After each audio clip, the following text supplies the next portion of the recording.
How you going, everyone? In this video, we're going to be talking about 5 signs, just five signs that the guy that you're seeing is, well, as they say, a keeper. Now, as always, if you're a guy watching this, and then if you're a girl and you're interested in whatever, who knows? If you're interested in whoever you want to be interested in, and you are whatever you are, clearly love, as always, does not have a gender. But for purposes of this video, it's really nice for me to talk to someone. So in this video, we're going to be talking about 5 signs that your guy is a keeper. Let's get into it with thing number 1, which is...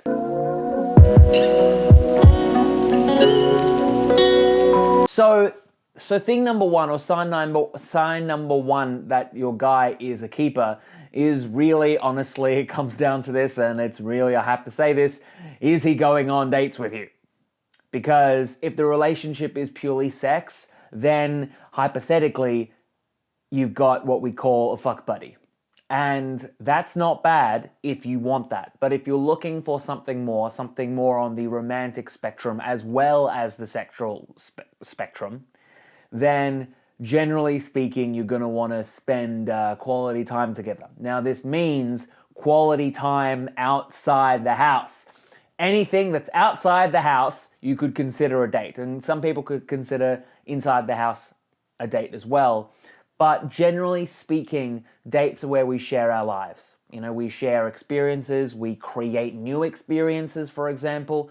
We also spend quality time together. So when you're connecting with your partner and all you're doing is, say, for example, sex, which is, you go over, he might cook, for example, nothing where he wants to be or allows himself to be seen in public with you, then, well, if it's that, then you got something wrong. Or it's not leading to something romantic. But if he is committing to dates, maybe even coming up with ideas, trying to impress you, for example, or if you're coming up with dates and you're coming up with it together and you're heading outside together, that's generally it. People will not want to be seen with someone that they don't want to be with. Hands down, very simple. If they are wanting to be seen with you, then usually it leads to something more. But I do want to mention before we get into thing number 2 that all of these signs individually are good, together are good, but really it comes down to your own judgment. Are you comfortable in that relationship, or are you worried that it's not actually going somewhere? Because if you're worried it's not going somewhere, then it's either down to us, who we are as a person, or the actual relationship itself. So let's get into thing number 2.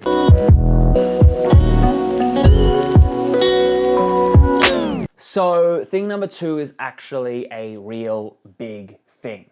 This is one thing that once you start doing, you cannot stop doing. And it's what we call integration. Now, integration is where your lives start integrating more, which means your friends become their friends become your friends, your family becomes their family becomes your family. Now, this can be scary because once you integrate, it's hard to disintegrate. That can be extremely painful. And I do find a lot of people are afraid of integration because they're either afraid that their life isn't worth integrating in, they have some fears, or they are afraid that they might break up. So if they're afraid they might break up, then they're making it easy as possible. It means you don't have to share friends or tell family or things like that. But regardless, something I've really observed where people who are really marriage orientated or relationship orientated is that it just makes sense that they connect with each other's family. It's almost like family comes first. People who are friends first, for example, friends come first. It's the ability to share your life at a whole, which includes people, which includes that maybe your friends become their friends become your friends. Doesn't mean that you leave your partner behind and go hang out with their friends, but it might, because I've definitely seen some amazing couples who eventually, they hang out with each other's parents without their partner. And this itself, integration itself, can even be about career, where they stop excluding them from maybe career-focused events. But integration itself is a sign of openness, and more importantly, a sign of lack of fear. So if someone is integrating you in their life, then that's a good sign. Now, here's the thing. With all of these things, by the way, there is no on or off switch. Integration is not something that they are doing and then they aren't doing. It's a sliding scale with all of them. Same thing with dates, right? If they're spending time with you, the dates can scale. Dates will always scale. A first date might be dinner and drinks, but then later on, if you're together for 5 years, a date might be going on a holiday together. These things, it's quality time together. Same thing with integration. It starts with first date, second date, and then maybe on when you're actually going steady, spending time with more friends and family and things like that. So the ability to integrate just with all of these things that I'm sharing is not an on or off switch. It's a sliding scale, which perfectly leads into thing number 3, which is...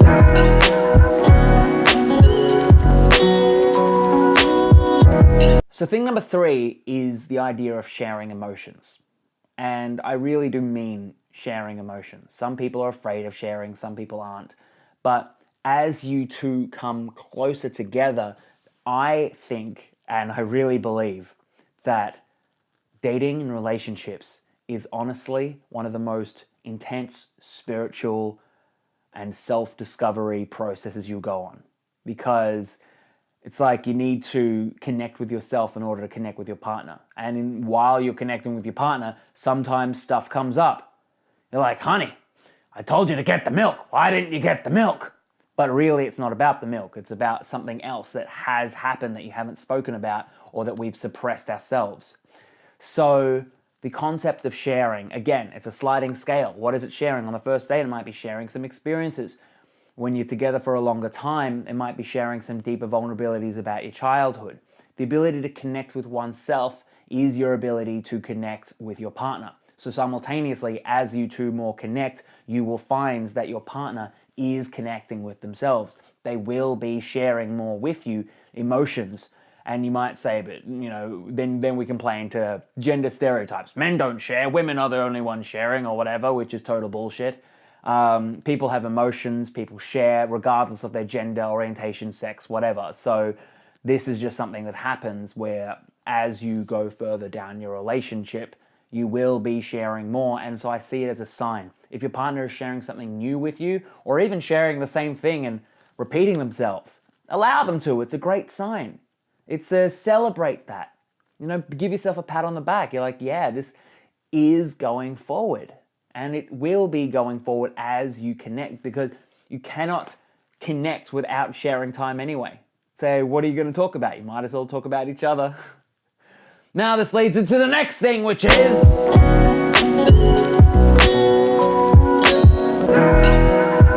So the next thing, which is thing number 4, to figure out if your guy is a keeper, is he making it easy for you?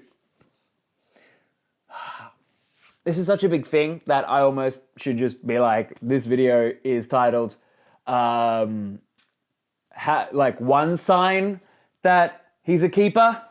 Hey guys, welcome to this video. We're going to be talking about one sign that this guy is a keeper. Is he making it goddamn easy for you? But really, to get back to the point, if someone likes you, they're going to make it as easy as possible for you. Now, obviously, there are some little caveats, which might mean like fears. If they are afraid or they have certain things that they are suppressing or holding back from that they need to let go of, they won't be able to make it easier for you because they're dealing with themselves. But generally speaking, someone who is whole, someone who is together, someone who is with themselves and they know themselves, and if they like you, they're going to make it easier for you. They're going to provide options. They're going to say, hey, when can we hang out next week? When are we doing this? It's going to be something of an actual physical connection allowance. Like you will see that their energy is leaning towards you, that they're trying to give towards you. They're trying to give. And so some people are afraid of people who make it easy. They're like, oh, they're a bit too keen. But there is a difference between being too keen and making it easy. And your ability to blend or be able to distinguish between the two is actually really good. Someone who is too keen, you'll feel will be taking almost energy from you. You won't feel good when you spend time with them or you talk to them. And this might be even not the whole time. It might be about a specific topic, you know? Some people are really great in a social situation, but chuck them in a love situation, holy hell, they're desperate, so they're like, they suck from you. Some people are really comfortable in romantic situations. Chuck them in social situations, they don't know what to do, so they freak out and they suck from you. So You know, when someone actually likes you, what they will do is make it easier for you, which means providing options, talking to you more, and if you ask them out on a date, they might just say yes. So overall, I like to say that this is why I really think a lot of people should be more fearless when it comes to their love life, because when you're expressing yourself and you're connecting with someone, one, you're really being more true to who you are, so you're connecting and you're expressing. You don't really worry about who you are, you're just trusting yourself and knowing that you're worthy and all that sort of stuff. But when you're with your partner, right, or if you're with someone you're interested and you ask them out on a date and you're worried, am I too much and all this kind of stuff, at the end of the day, if they like you, they'll make it easier for you. And if they like you and you're too much, they might resist you, but they will eventually make it easier for you. So this is why I was joking before that I could make a whole video about this, and I might in the future, but in the meantime, this is what we're talking about, which leads into thing number 5, which is...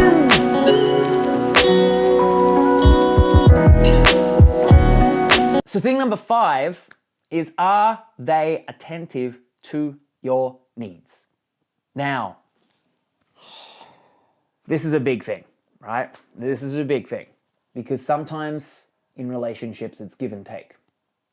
There'll be times where you need some attention and you need some love and you need love in a particular form, or you need to be heard, and there are times where they need it. But generally speaking, and sometimes when they need it, they can't give it. It's simple as that. I like to have a general rule for these kinds of things. The person who is in the most pain needs the most attention. Which means if you're in pain and they're in pain, you got to help them until they're like this, and then they got to help you, and then you help each other, right? That's, in my opinion, a really beautiful way of going around it. But at the end of the day, if you ask them to do something for you, and they are fearless and they are whole, they will generally be attentive to what you need. They'll pick up on it.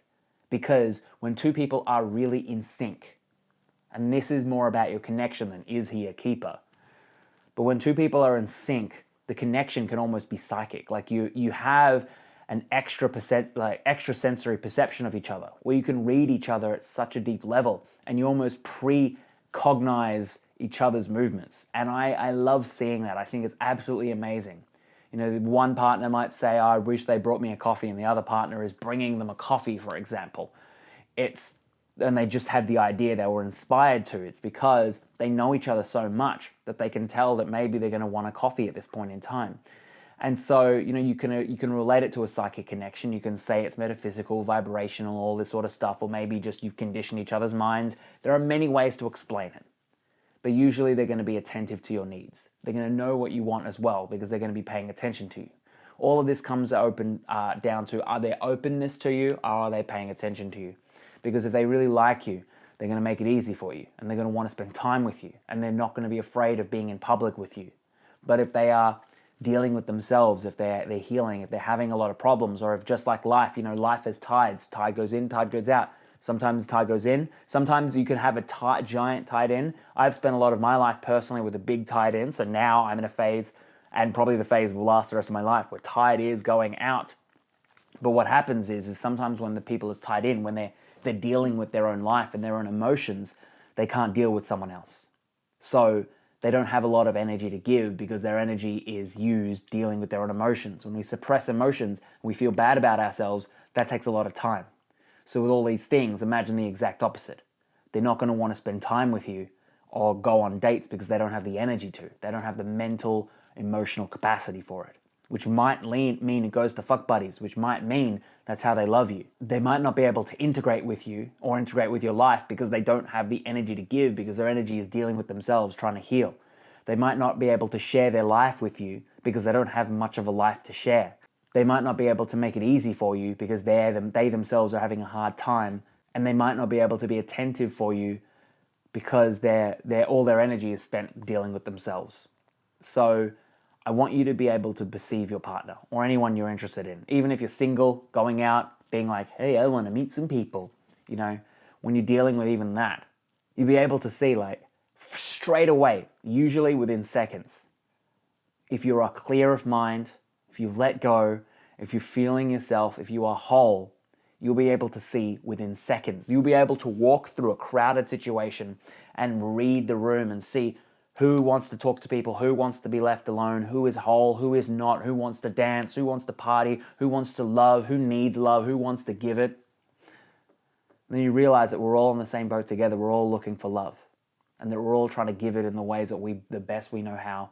And we're all trying to do the best that what we've got. So if you did like this video, right, and you're in a relationship, look for these things. You might be like, yeah, all 5, or you might be like one of a few. If you've only got a few or just one of them, it's not a big deal. Because like I said before, it's a sliding scale. You know, you might be just at the start. If it's been many years and you go, oh my God, is this the relationship that I want to be in? That might be the time we need to talk. You can set up a free call with me at harvey@gettinghooked.com. Usually people want to work with me more longer. Just warning you, you might get excited by what I have to offer, but you know, the choice is yours. If you're in the situation where you are single and you are really feeling like you've been left behind, same option, because that's really powerful. We can connect. I deal with a lot of people who feel like they're left behind, and it's my job to show them that they already know how great they are in relationships. I look at you guys like you're perfect, and I think it's worth being in that light for a short amount of time. So if you've ever felt like you're down on yourself, or you feel really like there's a lot to grieve, you know, having someone to help lead you through the grieving process can be powerful, and that's what I do. So thank you so much for watching this video. If you did like this video, leave a like, because if you did, then I like you.